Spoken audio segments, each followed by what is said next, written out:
Rescue efforts continue in the aftermath of Helene. Some of those who were in the eye of the storm are now here in our area. In fact, tonight we have the story of a North Carolina family putting the pieces back together in Ringgold. Thanks for joining us. I'm Josh Rowe. And I'm Kim Chapman-Whitfield. Here are some examples of the devastation in that area. This is in Transylvania County, where we had a crew earlier today.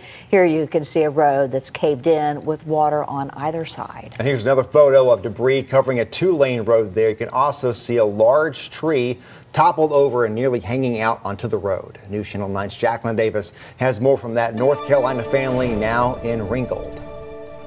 You can see here behind me the aftermath Helene left. Devastation as far as the eye can see. I spoke with the family that evacuated from Asheville to stay in Ringgold. Every single road is closed. There's nowhere to go. So that felt really scary. Tessa Fatone and Jeremy Miller came to Ringgold as soon as they were able to get out of Asheville, North Carolina. The kind of scariest things was over the last number of days, we had no idea actually how bad it was. We didn't know how serious the damage was because there was no way of finding anything out. This drone video shows just how bad the damage is from Helene. You can see debris all over the ground, flooded roads now full of mud with no way out. Tessa and Jeremy arrived in Georgia Sunday night. We didn't really get out much because the roads were unsafe.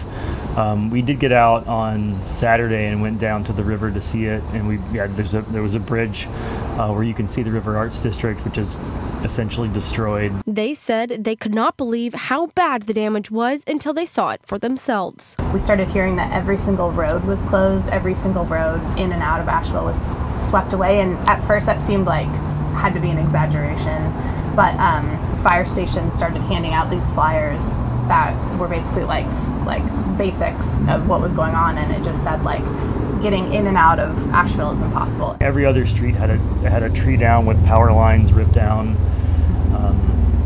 Yeah, but just being in the dark, it's made it both really weird, and also we didn't know what to do. It's completely unclear what. If you have any information, you don't know what to do, whether you should stay home or try to go and look for people or what. They say they have more than just themselves to think about. You're like, okay, if we're just adults, we can, manage to get by fine on our own, but like having a little kid makes it feel a lot more scary.